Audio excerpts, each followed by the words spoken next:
नमस्कार. आज आपण एका अशा विषयावर बोलणार आहोत जो आपल्या आरोग्यासाठी आणि स्पर्धा परीक्षांसाठी दोन्हीसाठी खूप महत्त्वाचा आहे. तो म्हणजे कोलेस्ट्रॉल. आपण नेहमी ऐकतो कोलेस्ट्रॉल वाढलं, कोलेस्ट्रॉल कमी करा. पण हे नक्की आहे तरी काय? शरीरासाठी आवश्यक की धोकादायक? चला आज हे कोडच सोपं करूया. आणि हो, MPSCची तयारी करणाऱ्यांसाठी तर हा अगदी हक्काचा प्रश्न आहे. चांगले कोलेस्ट्रॉल म्हणून काय ओळखले जाते? कित्येकदा येऊन गेलाय हा प्रश्न. आणि तरी हमखास गोंधळ होतो. पण चिंता नसावी. आज आपण याचं उत्तर असं काय समजून घेऊ की ते कायमचं लक्षात राहील. ओके, तर त्या प्रश्नाचं उत्तर मिळवण्यासाठी आपल्याला एकदम बेसिकपासून सुरुवात करावी लागेल. म्हणजे सगळ्यात आधी हे समजून घेऊया की हे कोलेस्ट्रॉल प्रकरण नेमकं आहे तरी काय? एकदम सोप्या शब्दांत सांगायचं झालं ना, तर कोलेस्ट्रॉल म्हणजे एक मेणासारखा चिकट पदार्थ. आपल्या शरीरातल्या अगदी प्रत्येक पेशीमध्ये तो असतो. खरं तर आपल्या पेशींचं जे बाहेरचं आवरण असतं ना, म्हणजे सेल मेम्ब्रेन, ते बनवण्यासाठी हा अत्यावश्यक आहे. म्हणजे याच्याशिवाय पेशीच तयार होणार नाही.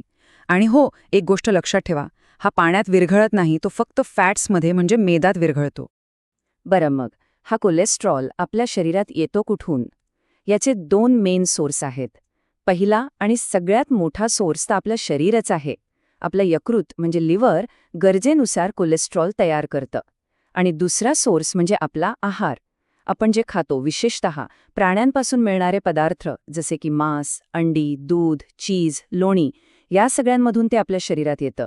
एक गोष्ट मात्र डोक्यात फिट करून ठेवा, वनस्पतींमध्ये म्हणजे फळं, भाज्या, कडधान्य यात कोलेस्ट्रॉल अजिबात नसतं. एक मिनिट. इथे एक प्रश्न पडायला हवा. जर कोलेस्ट्रॉल एवढं धोकादायक आहे, तर आपलं शरीर ते स्वतः का बनवतं? आहे की नाही गंमत? कारण कोलेस्ट्रॉल हा नेहमीच विलन नसतो. उलट शरीरासाठी तो खूप महत्वाची कामं करतो. बघूया तरी काय करतो हा. हे बघा, ही आहे कोलेस्ट्रॉलची चांगली बाजू.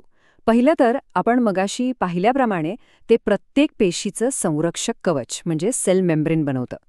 दुसरं, सूर्यप्रकाशाच्या मदतीने व्हिटॅमिन डी बनवण्यासाठी हेच लागतं. तिसरं, आपल्या शरीरातले अनेक महत्त्वाचे हार्मोन्स जसे की टेस्टोस्टिरॉन आणि इस्ट्रोजन ते सुद्धा कोलेस्ट्रॉलपासूनच बनतात.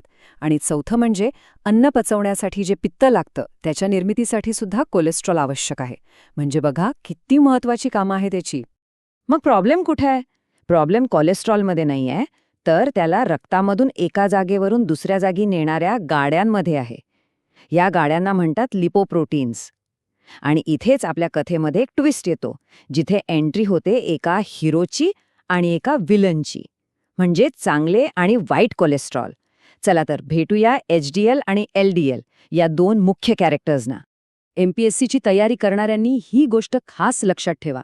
एक मार्क पक्का. एक सोपी ट्रिक आहे. जेवढी डेन्सिटी जास्त तेवढं ते चांगलं. हाय डेन्सिटी म्हणजे जास्त घनता, म्हणून हाय डेन्सिटी लिपोप्रोटीन म्हणजे HDL हे झालं चांगलं. आणि लो डेन्सिटी म्हणजे कमी घनता, म्हणून लो डेन्सिटी लिपोप्रोटीन म्हणजे LDL झालं वाईट. सिंपल. डेन्सिटी जास्त तर आपल्यासाठी जास्त चांगलं. आता इथे बघा, सगळं क्लिअर होईल. HDL म्हणजे हाय डेन्सिटी लिपोप्रोटीन हा आहे आपल्या स्टोरीचा हिरो. याला तुम्ही शरीराचा सफाई कामगार समजू शकता. याचं काम काय, तर रक्तवाहिन्यांमध्ये कुठेही फालतू जास्तीचं कोलेस्ट्रॉल साचलं असेल तर त्याला उचलून परत लिव्हरकडे आणायचं, कचरा साफ केल्यासारखं. आणि याच्या एकदम विरुद्ध आहे LDL, लो डेन्सिटी लिपोप्रोटीन. हा आहे आपला विलन.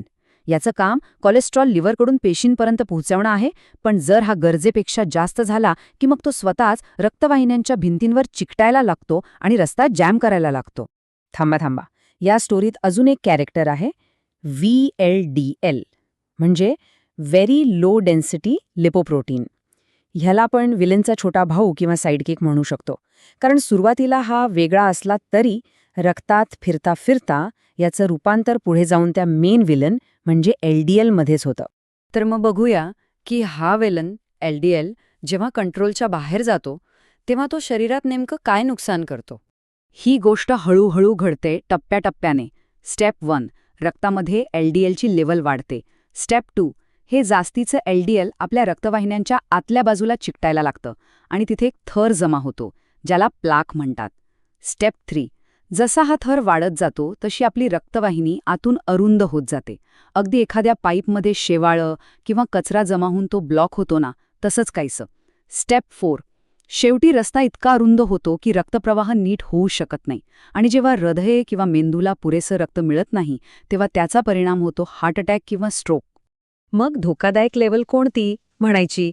डॉक्टर सांगतात की LDL कोलेस्ट्रॉलची पातळी जेव्हा 160 मिलीग्रॅम प्रति डेसिलिटरच्या वर जाते तेव्हा ती हाय रिस्क मानली जाते. हा एक प्रकारे धोक्याचा अलार्म आहे. म्हणूनच नियमित ब्लड टेस्ट करणं इतकं महत्वाचं असतं. चला, बरीच थिअरी झाली, आता थोडी प्रॅक्टिस करूया. आपण आत्तापर्यंत जे काही शिकलो ते कितपत लक्षात राहिलंय हे काही MPSC स्टाईलच्या प्रश्नांमधून चेक करूया. तयार आहात? पहिला प्रश्न. हा प्रश्न MPSC ग्रुप B 2021च्या परीक्षेत आलेला आहे. प्रश्न आहे, खालीलपैकी चांगले कोलेस्टेरॉल कोणतं?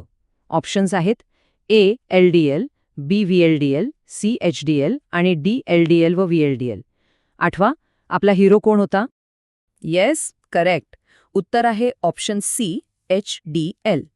तीच आपली ट्रिक. हाय डेन्सिटी म्हणजे जास्त घनता म्हणजे चांगलं. हाच आहे आपल्या रक्तवाहिन्यांचा सफाई कामगार, आपला हिरो. Very good.